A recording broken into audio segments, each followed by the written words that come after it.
Hello friend, आज मैं आप लोगों के लिए यूपी बोर्ड क्लास 12th का फिजिक्स का प्रैक्टिकल कॉपी का प्रयोग संख्या 10 लेके आया हूँ। सबसे पहले उद्देश्य में एक पीएन संधि डायोड के लिए अग्र अभिनत एवं पार्श्व अभिनत में आई भी अभिलक्षण खींचना।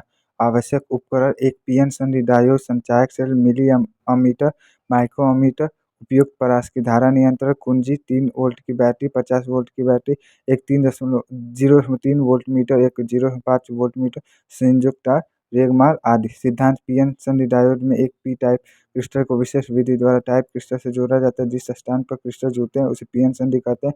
एन टाइप क्रिस्टल को कोटर कहा जाता है। कोटर में गतिमान कम होती है। इलेक्ट्रॉनों की तुलना में किसी बैटरी की अनुपस्थिति में डायोड होता है। इसके बाद पीएन संधि डायोड में बहने वाली धारा उसकी वोल्टता पर निर्भर करती है। यह है प्रयोग संख्या 10 का आरेख। इससे पहले मैंने प्रयोग 1 से लेके 9 तक का वीडियो इस वीडियो के डिस्क्रिप्शन में दिया, आप यहाँ से देख सकते हैं। इसके बाद हम लोग यहाँ आई नॉट बराबर संतृप्त धारा, आई बराबर अधिपरमता, वी बराबर अभिनत वोल्टेज, क्यू बराबर इलेक्ट्रॉनों पर आवेश, के बराबर वोल्टेज माप नियतांक। उसका पहला अगर अभिनत अवस्था में वी का मान धनात्मक होता है अतः Q V upon K I T less than L, जैसे I is equal I not Q equal V upon K T, अर्थात डायोड में प्रवाहित होने वाला व्यास वोल्टता के साथ साथ घटांक के रूप में बढ़ती है। पश्चात तथा दूसरा पश्चात तथा उत्तरी अवस्था में भी के ऋणात्मक होता है, आई बराबर आई माइनस आई नॉट। डायोड में प्रवाहित धारा लगभग नियत रहती है। उसके बाद तीसरा डायोड के प्रतिरोध, डायोड का अनुहित युक्त इसे डायोड के लिए प्रतिरोध परिभाषित करते हैं। उसमें पहला है अग्र अभिनत के लिए संधि आर बराबर अग्र वोल्टता में परिवर्तन बता संगत अग्र धारा में परिवर्तन।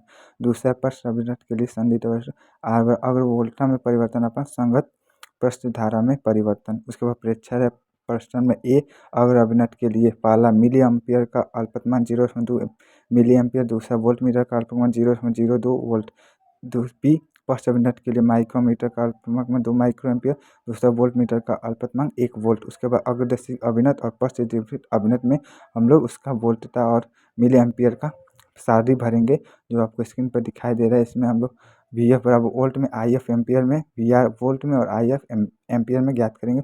आप इसको 10 बार प्रेक्षर से आप इसका मान निकाल सकते हैं। जैसे मैंने इसको भरा आप ऐसे ही भर लीजिएगा। उसके बाद गणना है अग्र अभिनत के लिए अभिलाक्षिक वक्र, अग्र वोल्टा वी एफ को एक्स अक्ष पर लेकर तथा अग्र आई एफ को वाई अक्ष पर लेकर प्राप्त वेक्टर से अग्र अभिनत अभिलाक्षिक वक्र खींचते प्राप्त ग्राफ डायोड अग्र अभिनत अभिलाक्षिक वक्र कराते हैं। उसके बाद पश्च अभिनत के लिए अभिलाक्षिक वक्र पश्च वोल्टेज वी आर में एक्स अक्ष पर लेकर तथा पश्च आई आर वाई अक्ष पर लेकर हम लोग खींचते हैं तो प्राप्त ग्राफ संधि डायोड के पश्च अभिनत अभिलाक्षिक वक्र कराता है। बिंदु ए से बी तक परिवर्तन के लिए बी एफ बराबर 20.4 minus 20 0.4 volt, delta I F बराबर 30 माइनस 20 बराबर 10 मिली एम्पियर। अतः अग्र अभिनत के लिए संधि आर बराबर delta we upon I, delta I F बराबर 40 ओम। बिंदु ए से बी तक परिवर्तन के लिए वी आर बराबर 7, डेल्टा वी आर बराबर 2 वोल्ट और डेल्टा आई बराबर 1 म्यू ए। अतः पृष्ठ अभिनत के लिए संधि प्रतिरोध आर बराबर 2 गुणे 10 पर माइनस 10 गुणे 10 पे 6 ओम। परिणाम दिए गए पीएन संधि डायोड के लिए ग्रुप अभिनत और पश्च युग्म कागज पर अंकित किया जा रहा है जो डायोड के संधि प्रतिरोध के लिए अग्र अभिनत के लिए 40 ओम और पश्च के लिए आर बराबर 2 गुणे 10 पे 6 एम।